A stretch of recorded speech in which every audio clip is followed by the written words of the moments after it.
Хүүхдийн хааг юунаас болж үүсдэг болон түүнийг арилгах арга зам. Хүүхэд төрснөөс хойш эхний 1-2 сартад хуйханд шаргал өнгийн зузаан тосрохог өнгөр тогтдог бөгөөд явандаа хохорч хуулрах тул бид нира хүүхдийн хаг гэж нэрлэдэг. Нира хүүхдийн толгойд зузаан наалдамхай хаг тогтсон байх нь түгээмэл байдаг бөгөөд үүнийг ээжүүд сайхан биш зүйл гэж үздэг. Үүнд нэг их санаа зовох хэрэггүй.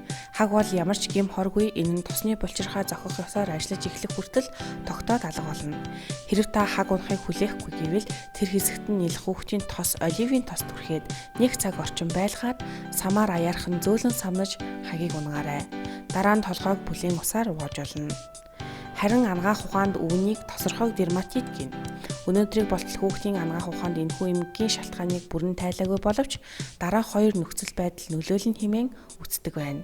Үүнд жирэмсний сүүлийн саруудад ихсээр дамжуулан авсан эхийн гормон хүүхдийн тосны булчирхайг идэвхжүүлдэг гэж үздэг эрдэмтэн судлаачид байхад тосны булчирхай мөөгөнсрийн өрөвсөл гэж үзэх хэсэг бас байна. Гэвч одоогоор энэ 2 шалтгааны аль алийг нь бүрэн батлаагүй юм.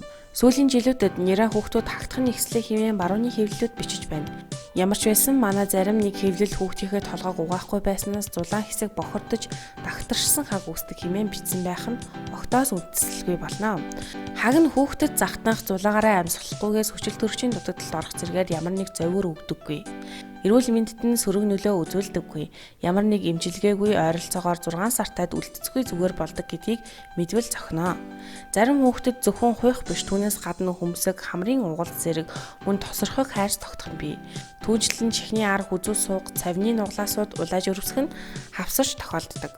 Тосорхойг дерматитик харшил буюу диатез хэмээн андууран шаардлагагүй олон эмчилгээ зөвлөх нь тохиолдож байна. Дээр хэлсэнчлэн энэ өвчний шинж тэмдэг эхний саруудад илэрч эхэлдэг бол атопийн дерматит эхний 2-3 сар хүртэл эхлэх нь ховор байдаг. Түүнчлэн харшлын шалтгаантай бол захнах шинж тод илэрдэг байхад тосорхойг дерматитийн үед захтандаггүй бөгөөд харшлын тууралд их бие мөчтөр гарах нь элбэг байдгийг анхаараарай. Хаг нь хэдийгээр хүүхдийн эрүүл мэндэд ямар нэг сөрөг нөлөөгүйч гоо сайхны шалтгаанаар түүнийг арилгах хэрэгтэй.